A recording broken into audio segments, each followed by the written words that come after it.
Et retour à la politique, puisque l'invité ce soir de Parole Directe à 7 jours du premier tour de la présidentielle est François Bayrou. Avec François Bachy, nous allons interroger dans un instant le candidat du MoDem et vous pouvez bien sûr nous faire vos suggestions sur le site tf1.fr.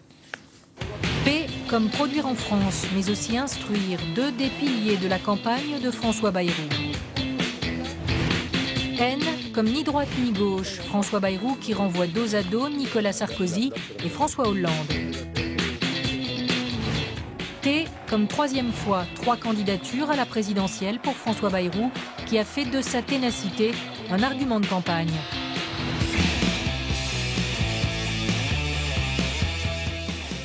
Bonsoir François Bayrou. Bonsoir. Merci beaucoup d'être sur ce plateau. Vous avez dénoncé aujourd'hui la démagogie de vos deux principaux adversaires, Nicolas Sarkozy et François Hollande, qui ont tenu, on l'a vu, de grands meetings en plein air à Paris. Mais est-ce que ce ne sont pas quand même des démonstrations de force assez impressionnantes? Eh bien, ce n'est pas de démonstration de force dont on a besoin, c'est de démonstration de vérité.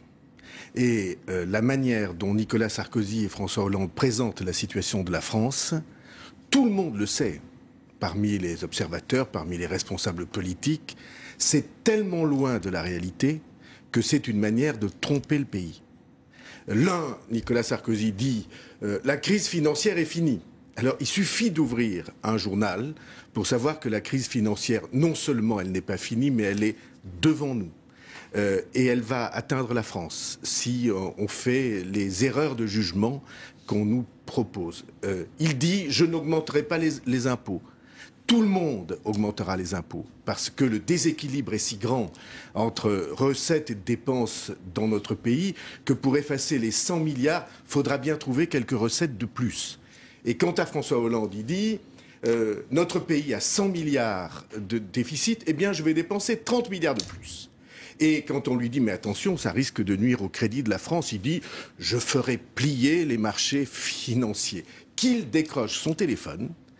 C'est un conseil amical que je lui donne. Il décroche son téléphone, il appelle Monsieur Zapatero, ou Monsieur Papandréou, ou Monsieur Socrates, l'un en Grèce, l'autre en Espagne et l'autre au Portugal, socialistes tous les trois, et qu'il leur demande s'ils ont fait plier les marchés financiers. La vérité, c'est que lorsque un pays a perdu son crédit, a perdu confiance de la part des investisseurs, à ce moment-là, il en est réduit aux pires arbitrages, c'est-à-dire à démolir la solidarité, à toucher à l'éducation, à toucher à la santé, comme on vient de le voir en Espagne. C'est exactement cela qui nous attend si on fait l'erreur de suivre ces mauvais conseillers. Mais pour rester peut-être dans ces dynamiques de campagne, c'est votre troisième tentative, pour certains ça a été la bonne. Pour vous, on trouve que la dynamique, elle est moins bonne qu'en 2007 à la même époque. Comment est-ce que vous l'expliquez ? Eh bien, il nous reste 8 jours pour changer ça. Et le seul obstacle qui est devant nous, c'est que, évidemment, la totalité des candidats se présentent comme si la France était un pays qui, au fond, n'allait pas si mal. Si on allait tous pouvoir disent vouloir tenir un discours de vérité. Oui, mais vous savez bien que ça n'est pas vrai. C'est la même chose. Je vous donne 3 critères. Le premier, qui propose de baisser les dépenses? Tous proposent de les augmenter. Je suis le seul à proposer de baisser les dépenses. Deuxième critère, qui propose de faire pour l'emploi et pour le pouvoir d'achat du produire chez nous et du consommer, soutenir la production par la consommation? Qui propose d'en faire la priorité? À peu près tous les candidats. Aucun des trois. Ah, si. Aucun. Le produit français était unanimement partagé pendant la campagne. Eh bien, ce n'est pas vrai. Et il suffit que vous vous référiez aux discours qui ont été faits cet après-midi. Je les ai regardés et lus tous. Pas un mot de cette question. Ces discours, justement, François Bayrou. Et je finis. Troisièmement, vous prenez leurs hypothèses de budget et vous allez vous apercevoir que tout le monde sait que leurs hypothèses de croissance sont au moins du double de la réalité de ce que tous les observateurs nous promettent. En vérité, pour moi, il n'y a qu'une seule manière de faire les choses, une seule manière de s'adresser au pays, c'est de ne lui mentir sur rien, ni sur les hypothèses de croissance, ni sur les dépenses, ni sur les efforts qu'il va falloir faire. Car le mot effort est banni de cette campagne électorale, c'est pourtant celui-là qui gouvernera notre avenir. En tout cas, ces discours, on en a parlé. On a vu également celui de Jean-Luc Mélenchon hier à Marseille. On ne peut pas nier que ça suscite un certain élan populaire. Ce sont des rassemblements libres, en plein air. L'élan populaire n'est rien si la vérité n'est pas au rendez-vous. Et même si vous reprenez l'histoire, vous croyez que des trois côtés, les plus grands meetings, ne sont pas oui, je le crois, à des discours de vérité? Je le crois et je vous le dis. Et même si vous regardez l'histoire, les plus grands meetings de l'histoire ont été les meetings des plus gros mensonges et des plus graves désillusions. Ça n'est pas au nombre des personnes présentes que l'on mesure la vérité de ce qui se dit. La vérité de ce qui se dit, c'est dans l'authenticité, c'est dans ne rien dissimuler de ce qu'il va falloir que nous fassions ensemble, c'est dans le choix de priorités qui soient réels pour le pays. Et si vous avez en face de vous les trois noms que vous venez de citer, c'est-à-dire trois dissimulations de la réalité et de la vérité. Si vous avez ces trois noms en face de vous, le peuple des citoyens n'a qu'une chose à leur dire. Rentrez chez vous. Si vous n'êtes pas capable de nous dire la vérité, si vous n'êtes pas capable de nous rebâtir des emplois pour notre pays, si vous nous promettez des fariboles, des promesses intenables, le SMIC à 1 700 € et puis la retraite à 60 ans à taux plein immédiatement et puis 60 000 postes de ceci et puis une augmentation de toutes les allocations. Si vous faites ça, vous nous trompez, vous truquez la réalité et de truqueurs, nous, peuple français, nous n'en voulons pas. Alors dans les trois exemples que vous avez donnés, il n'y en avait pas pour Nicolas Sarkozy en tout cas. Mais j'ai commencé comme ça, François Bachy, si vous aviez écouté, il dit la crise financière est derrière nous. C'est le contraire de la réalité et il dit je n'augmenterai pas les impôts. Naturellement, ça n'est pas vrai. Alors dans vos meetings, c'était encore le cas cet après-midi à Marseille, vous avez toujours un chapitre sur la moralisation de la vie publique. C'est le sujet d'un référendum que vous voulez proposer aux Français le 10 juin. Mais vous visez qui en particulier dans la moralisation de la vie publique? Je vise 20 ans de dérive, de dérapage de la vie publique de droite et de gauche, et on aurait, si on voulait entrer dans le détail, des exemples nombreux pour chacun. Je vise le fait que ça fait des décennies qu'on nous raconte que le cumul des mandats c'est mal, mais personne n'y touche.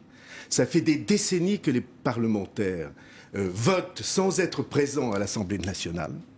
Ça fait des décennies qu'on a un mélange des intérêts publics et des intérêts privés. Ça fait des décennies qu'on nous dit qu'il faut consacrer l'indépendance de la justice, on ne le fait pas. Et l'indépendance des médias, notamment de l'audiovisuel public, on ne le fait pas. Eh bien, je propose qu'on y ajoute la reconnaissance du vote blanc, parce que pour moi, c'est un acte citoyen quand on se déplace comme électeur pour aller voter, même si on refuse l'offre politique qu'on a devant les yeux.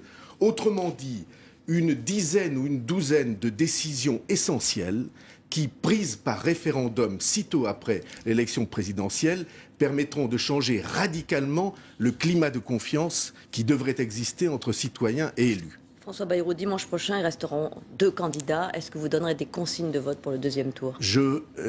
Dimanche prochain, on aura 2 candidats, c'est le choix le plus important. Comme vous voyez et comme vous sentez, toute cette campagne est orientée autour de l'idée qu'on va gommer le premier tour pour aller directement à un deuxième tour écrit à l'avance, qui est, comme chacun sait, Hollande-Sarkozy, décidé une fois pour toutes et depuis des mois. Il se trouve que ma présence dans cette élection est précisément pour que le deuxième tour ne soit pas celui qui nous est promis. Et vous disiez la même chose en 2007 avec à l'époque Royal et Sarkozy. Je disais la même chose en 2007, ça prouve que j'ai de la suite dans les idées. Oui, et que la ténacité est la principale qualité politique. Quand on veut changer les choses, eh bien, on tient bon sur une vision. Et donc, je prends mes responsabilités dans ce premier tour pour que les Français aient réellement un choix devant eux. Au lieu d'être conduits par le bout du nez à un choix que 60% d'entre eux refusent, vous avez lu les sondages, il y a 60% des Français qui disent « Excusez-nous, Sarkozy et Hollande comme deuxième tour, ça ne nous va pas ». Eh bien, ceux-là, je suis précisément là pour leur parler et pour qu'ils se mobilisent. C'est de là, en tout cas, vous ont singulièrement ménagé dans les jours qui viennent de s'écouler. Ah oui, j'ai vu Alain beaucoup. Juppé a même cité votre nom comme Premier ministre possible. Ce serait souhaitable, possible pour vous? J'ai vu beaucoup de gentillesse s'exprimer dans les rangs de gauche et dans les rangs de droite. Disons que j'y décèle une petite arrière-pensée électorale. Il se trouve que je ne mange pas de ce pain-là. C'est-à-dire vous refusez les propositions d'être Premier ministre? que je suis engagé de toutes mes forces dans le premier tour de cette élection et que tous les messages nombreux qui me sont envoyés, explicites et implicites, me trouvent d'airain. Et au risque d'un certain isolement pendant encore une petite traversée du désert, peut-être après l'élection présidentielle. Je n'ai aucun isolement. Vous l'avez connu pendant 5 ans. Il y a des millions de... Mais c'est pas grave, l'isolement. Il faut que vous vous mettiez en tête que l'engagement politique suppose qu'on est prêt à supporter un certain nombre de choses pour ses idées. Je sais bien que ça n'est pas la mode. Et que dans un certain nombre d'univers, ce qu'on cherche, c'est au contraire les agréments de carrière. Ça n'a aucune importance. Si vous ouvrez les yeux autour de vous, j'imagine que vous avez des amis, des proches, des familles. Regardez ceux qui ne trouvent rien. Regardez-les dans les yeux. Et demandez-leur si ce qu'il faut, c'est des gens qui vont négocier des petits avantages dans tous les coins. Je ne suis pas de cela. Et les Français qui me suivent, s'ils le font, c'est précisément parce qu'ils savent que je ne suis pas de ce bois-là, que je ne me laisse pas entraîner dans ce genre de facilité et dans ce genre de manœuvre. Et de toute façon, vous militerez toujours pour la construction du centre. Mais le centre est une nécessité, vous savez pourquoi ? Parce que jamais les extrêmes n'ont permis à un pays de s'en sortir. Et le seul mouvement politique qui soit absolument imperméable à l'influence des extrêmes, c'est précisément le centre. C'est pour ça qu'il est fait, et c'est pour cela que ce centre va se constituer, reconstituer, forger une volonté et peser de tout le poids nécessaire dans l'avenir de la politique française. Merci beaucoup François Bayrou d'être venu dans Parole Directe ce soir. Fin de Parole Directe, donc tout de suite vous n'oubliez pas la météo de Louis Baudin et puis ce sera votre film du dimanche soir, Transformers 2, La Revanche. Demain pour l'information vous retrouverez Jean-Pierre Pernaut à 13h et Laurence Ferrari à 20h qui recevra elle à son tour Marine Le Pen avec vous François Bachy. Bonne soirée sur TF1.